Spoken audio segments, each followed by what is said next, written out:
Also in the street plan of Washington, you find pentagrams.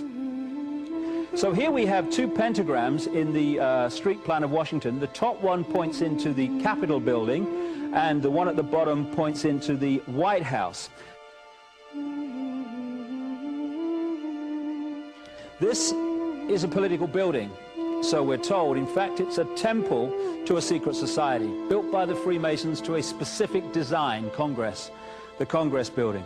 Where did it get its name from? Capitol Hill, from a sacred place of the Roman Brotherhood going way back called Capitoline Hill. And when Madeleine Albright, high priestess of this brotherhood, became Secretary of State, and she went across on her first overseas visit to Europe, she actually went to Rome and made an official visit, what for her would have been a pilgrimage to Capitoline Hill in Rome, and that's where we get Capitol Hill from. This is George Washington.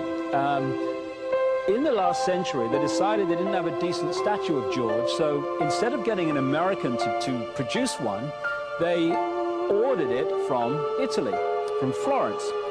And when it arrived on the dockside, people were staggered, because here was George, the first president of the United States, depicted naked from the waist up with this cloth over his Bill Clinton's, and then pointing up one arm, pointing down the other. What's going on? Unless you realize where these people are coming from, it's inexplicable. Well, if you just hold that in your mind, arm up, arm down, naked from the waist up, and then Bill Clinton's covered in a piece of cloth, well, this is where it's coming from. This is the ancient depiction of the compilation of the negative force symbol that the Templars worshipped, or the high-level Templars worshipped anyway, called Baphomet. And this is why that they depicted George Washington in that way.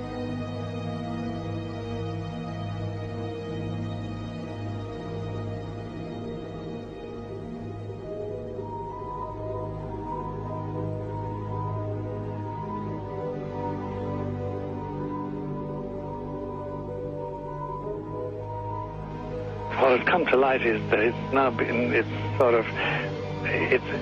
is not so surprising for a lot of people that there are covens amongst the very educated class, architects, doctors, lawyers, priests, brokers, and the leisure class. These are people who have made pacts with the devil.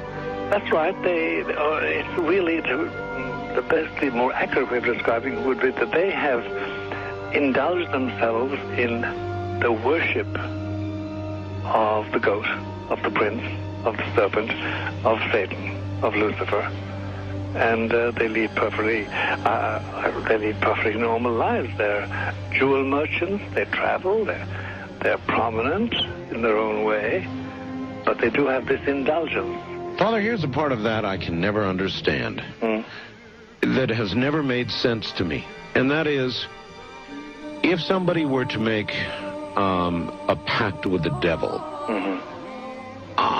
then obviously the implication is if the devil is there to make a pact with them, to make a deal, to make their life, this short mortal life on earth, pleasurable, with money or women or travel, more interesting, whatever it is they want.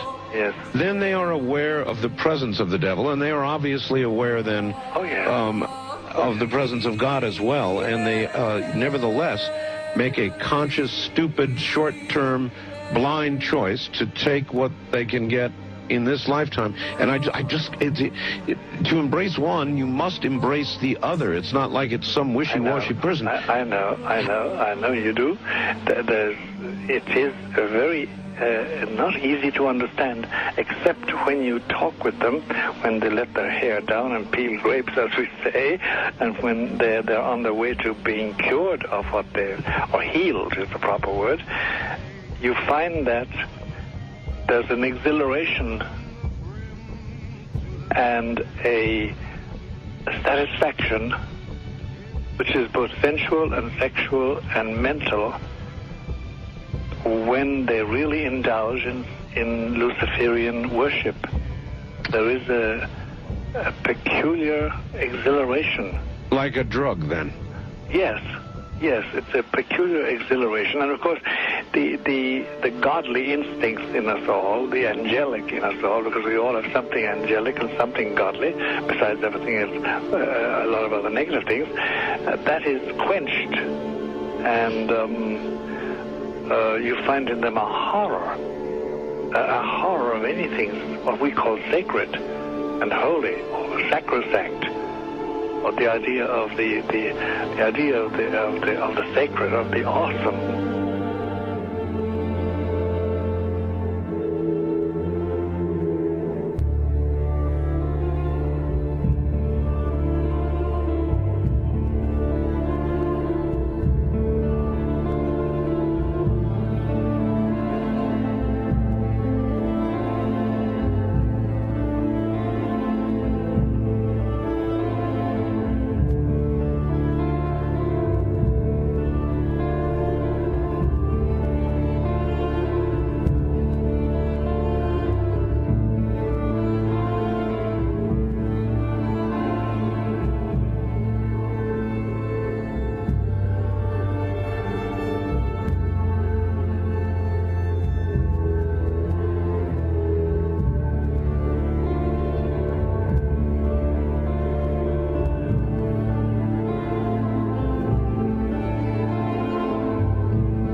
How in the world did you ever get involved in praying to demon spirits?